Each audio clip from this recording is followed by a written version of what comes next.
Dottor Michele Canilla, ve lo ricordate? È già venuto con noi a fare qualche altra intervista e questa sera parliamo di un altro argomento che è quello della depressione.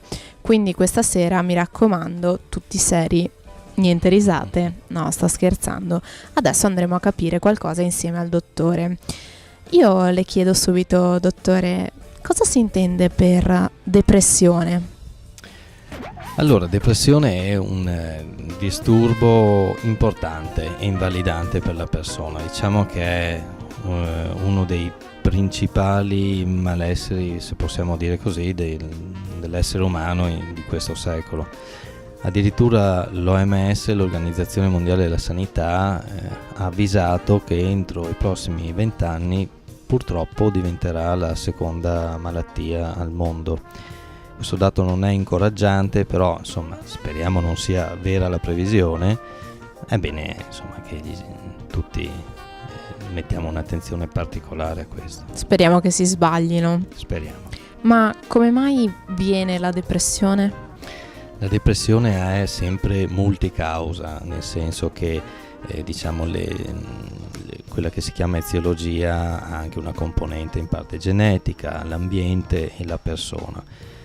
In special modo tutto ciò che riguarda la persona e quindi i fattori soggettivi, la depressione è sempre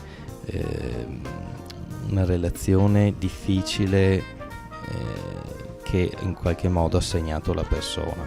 Spesso le origini sono da ricercarsi nel passato, ma a volte succede anche nel corso di una vita e soprattutto le perdite generano depressione, oppure la mancanza di autostima, il fatto che una persona non si vede efficace rispetto al ruolo che ha in mente di sé, e questo lo può generare. E facendo un confronto tra qualche anno fa e oggi, secondo lei, dottore, è aumentata la depressione?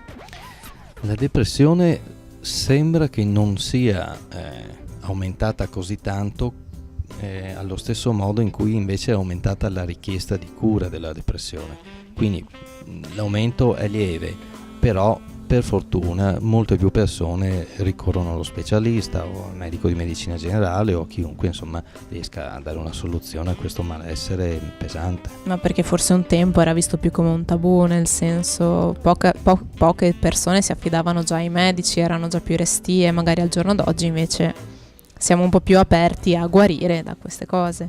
Direi proprio di sì. C'è stato uno sdoganamento, diciamo, della psicoterapia e di altre figure correlate, quindi se ne parla per fortuna anche in modo abbastanza disinvolto.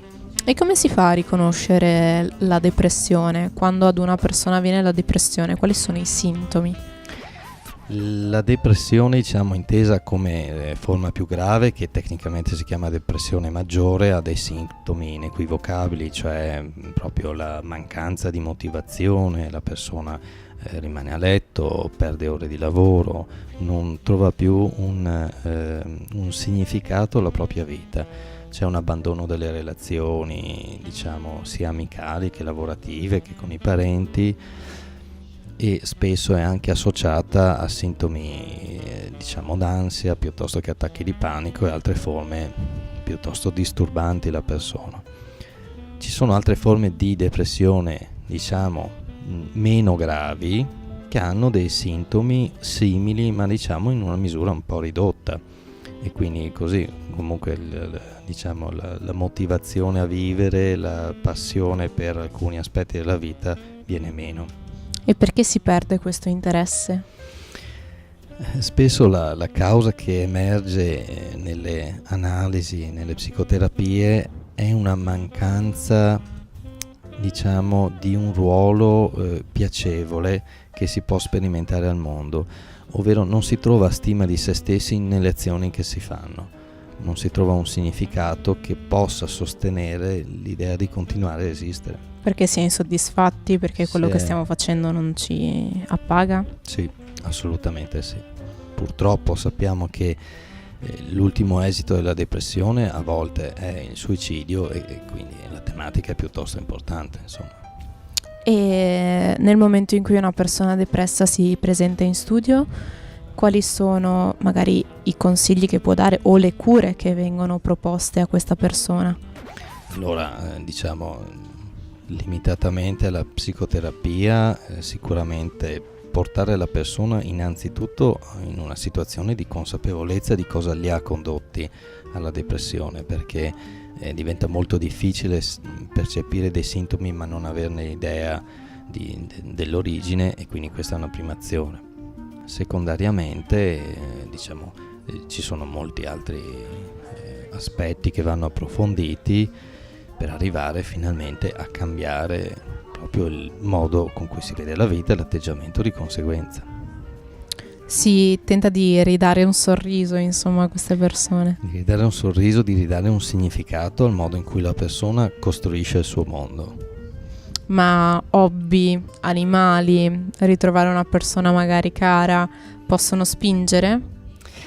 Possono spingere, però diciamo che non sono essenzialmente quelle le vie di uscita. È più importante il modo in cui la persona interpreta eventuali fatti che sembrano positivi, diciamo. È più un lavoro di introspezione, insomma. Di introspezione, assolutamente. Va benissimo, io la ringrazio tantissimo per essere stato qui con noi. Grazie a voi, buona serata.